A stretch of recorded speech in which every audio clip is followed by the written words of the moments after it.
Hi, it's Angela again, and welcome to my kitchen. Today I'm going to share with you one of my favorite drinks or soups, whichever you want to call it, and it's called green soup. And I call it a drink because I like to make mine thin enough so that I can just drink it in a cup. But I'm going to lay the foundation, and the foundation is this. Just remember that all we're doing is we are taking a salad and we're blending it. That's what it is. When I first started off with green soup about 20 years ago, I followed this recipe that I received, and each time I tried to drink it, I would vomit because there was one ingredient in there that I did not like, and it just affected the entire batch. But because I'm good about following rules, most of the times, and recipes pretty much most of the time, I followed it to the T. And I can't tell you how many batches I ended up throwing out, and that's food waste, and it's not doing me any good if I keep throwing it out. So if there's anything here that I'm adding to this batch of green soup that you don't like, don't put it in. And just remember, what would I like in my salad? And that's the basis. And each one of my green soup, they end up being a little different because I go based on what I have at that time in my refrigerator. So today it's pretty typical. The only other thing that I might add sometime is tomatoes. And I know some people don't like to use tomatoes. They say that they're nightshades or that they are fruit and they shouldn't be blended. Not going to go into that today. I'm just showing you what I have, and that's what I'm going to use. One of the things that makes green soup so energizing is that it's important, if you have them, incorporate some sprouts, and if you like them, because sprouts are so easily digestible. They are filled with nutrients, but so is everything else here, but the sprouts are still living. They are considered living food. Everything else here is raw food. So there's a distinction, and I'll make a video one day, the distinction between raw living foods. So that's what we're gonna start with. So I have some sprouts. These are sunflower sprouts that I grew myself. And then I have a spring mix, which I just bought from the produce section, organic. And we're going to fill your blender like to the top with all of this. And when you look at how big this is, it's kind of hard to eat a salad this big, but when you blend it and it comes down into a smaller portion, you can get this much into you. I make a batch and I drink it throughout the day. The other thing that I will do when I'm using my blender, my Vitamix especially, blenders tend to get hot if you run them for a while. And as I've discussed in my dehydrating food video, if it gets to a certain degree, temperature, above 118, it starts to kill the enzymes. And the reason why we want our enzymes alive is because enzymes are important to every single function in the human body. And we start to lose our natural enzymes in our body, like once we're in our 20s and 30s. So eating living foods is one way to supplement our body with enzymes. I have some other ways as well. I can share with you links to different supplements that I take, but sprouts are a great way because they are living. So I filled it up pretty much.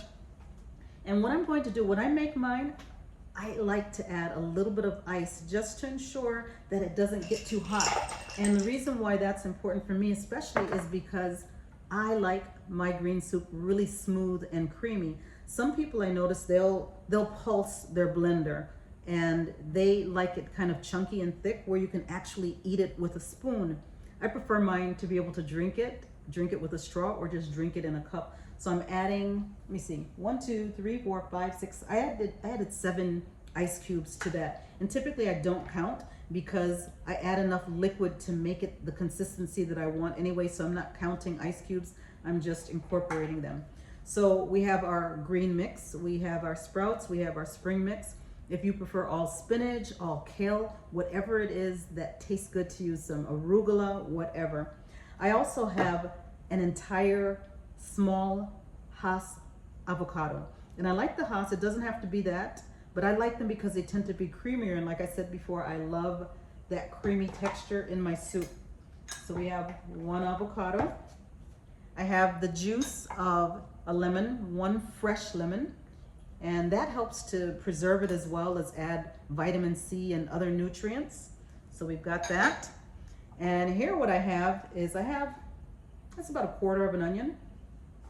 Put that in there. I have like 2 stalks of celery. push this down a little bit. I have 1 clove of garlic. You can do as many as you want. You can do up to 3. I had to cut down a little bit on the amount of garlic that I was eating because it was coming out of my pores and people knew I was coming.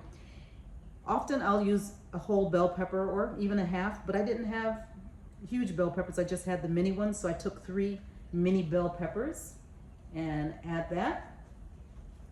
And I was gonna say, being from the Caribbean, I like to taste spices in my food, but maybe that has nothing to do with being from the Caribbean so much as just like taste and flavor. So I like to add a dash of cayenne pepper, and this is what a dash looks like for me. It's very careful because I can overdo it.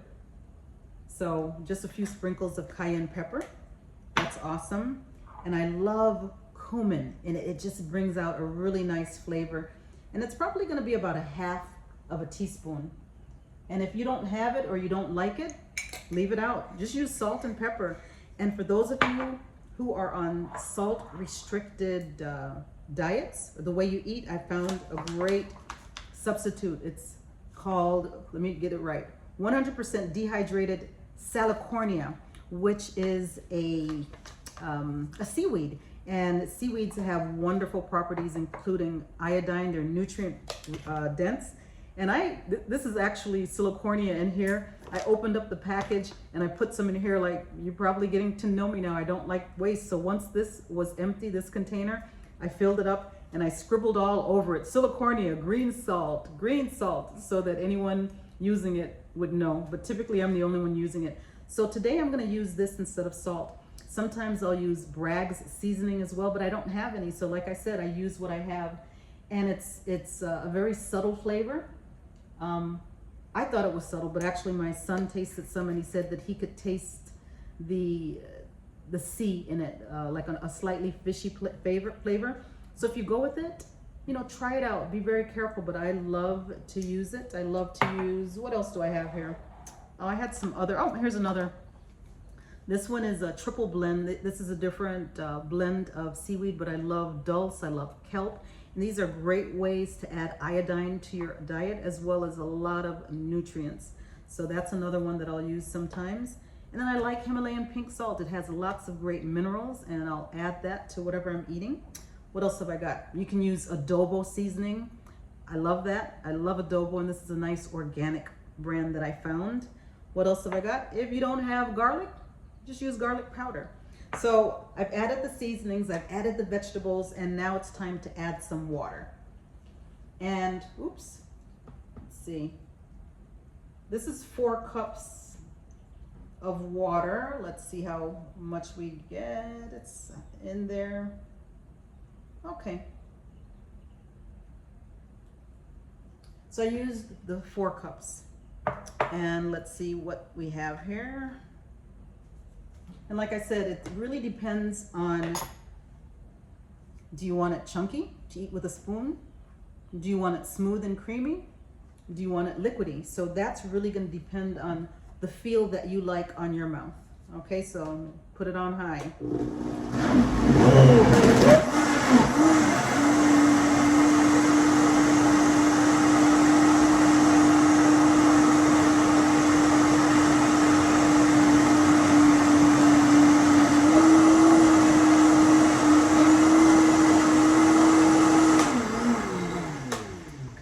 About 20 seconds or so, 22 seconds, and let's taste it.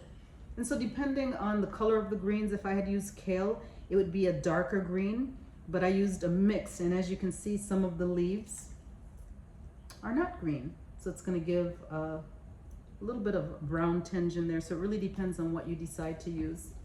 Let's see. So I need a little bit more cayenne pepper. The creaminess is good, but I want that oomph, so I'm going to add a little bit more. If I don't have an avocado, I'll often use a little bit of olive oil for the fat and the creaminess. However, I found that there's really no substitute for the avocado, and often if I don't have an avocado, I'll just skip it. But for those of you who don't like avocados, go for it.